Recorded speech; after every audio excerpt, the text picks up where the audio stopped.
عالمی سیاست کو ہلا کر رکھ دیا۔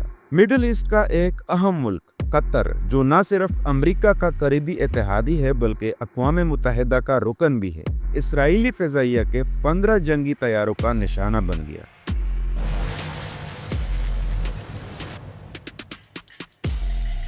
اس حملے کا مقصد قطر کی سرزمین پر موجود حماس کے نمائندے تھے، جو اس وقت غزہ کی جنگ پر جاری سیز فائر مذاکرات میں شریک تھے۔ رئيس الوزراء القطري الذي سلم الإخوة في القيادة المقترح الجديد، وفي لحظة الهجوم الإرهابي كان الوفد المفاوض يناقش الرد على هذا المقترح۔ یہ حملہ قطر کی خود مختاری کی صریح خلاف ورزی تھا۔ دنیا کے تقریباً تمام ممالک نے اس اقدام کی مذمت کی اور کہا کہ یہ بین الاقوامی قانون، اقوام متحدہ کے چارٹر اور عالمی امن کے بنیادی اصولوں کے سراسر خلاف ہے۔ حیران کن بات یہ ہے کہ خود امریکہ نے بھی اسرائیل کے اس عمل پر ناپسندیدگی کا اظہار کیا ہے، مگر سب جانتے ہیں کہ امریکی غیر جانبداری اسرائیلی اثر و رسوخ کے باعث ہمیشہ مشکوک رہی ہے۔ سلامتی کونسل میں اسرائیل کے حق میں امریکی ویٹو طاقت کئی بار انصاف کے راستے میں رکاوٹ بنی ہے۔ یہاں سوال یہ پیدا ہوتا ہے کہ اسرائیل آخر کس سمت جا رہا ہے؟ پہلے ایران، پھر شام اور اب قطر۔ اسرائیل کل عام اس خطے کے اندر نئی روایات قائم کر رہا ہے۔ پہلے کبھی کسی کارروائی کو اقوام متحدہ کے چارٹر کے تحت کسی نہ کسی متنازع قرارداد کے پردے میں کیا جاتا تھا، جیسا کہ عراق یا لیبیا میں جو ہوا۔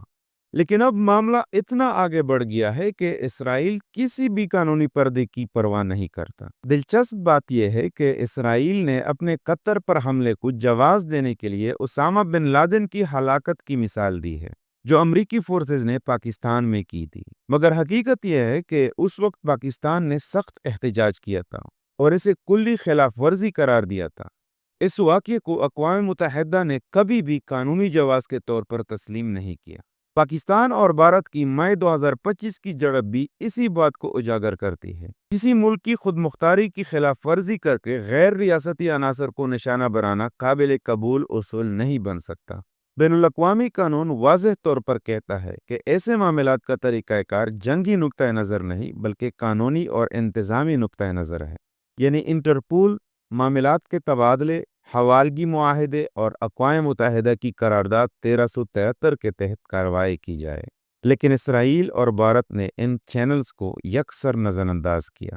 آج اسرائیل اپنی سرحدوں سے بہت آگے بڑھ کر حملے کر رہا ہے، ایران ہو یا قطر یا خفیہ طور پر ترکی اور دیگر ممالک۔ یہ سب اسرائیلی عزائم کی ایک بڑی تصویر ہے، گریٹر اسرائیل۔ اسرائیلی میڈیا خود تسلیم کر رہا ہے کہ ترکی اگلا ہدف ہو سکتا ہے۔ 9 ستمبر کا یہ حملہ صرف قطر پر نہیں تھا بلکہ یہ پورے مشرق وسطیٰ کے لیے ایک وارننگ ہے۔ اسرائیل کے اقدامات آنے والے وقت کی جھلک دکھا رہے ہیں۔ تو کیا خطے کے ممالک وقت پر متحد ہو کر اس خطرے کا مقابلہ کریں گے، یا پھر یہ نیا معمول ہمیشہ کے لیے خطے کی سیاست کو بدل دے گا؟ آپ کیا سوچتے ہیں اس بارے میں؟ کمنٹ میں ضرور بتائیں۔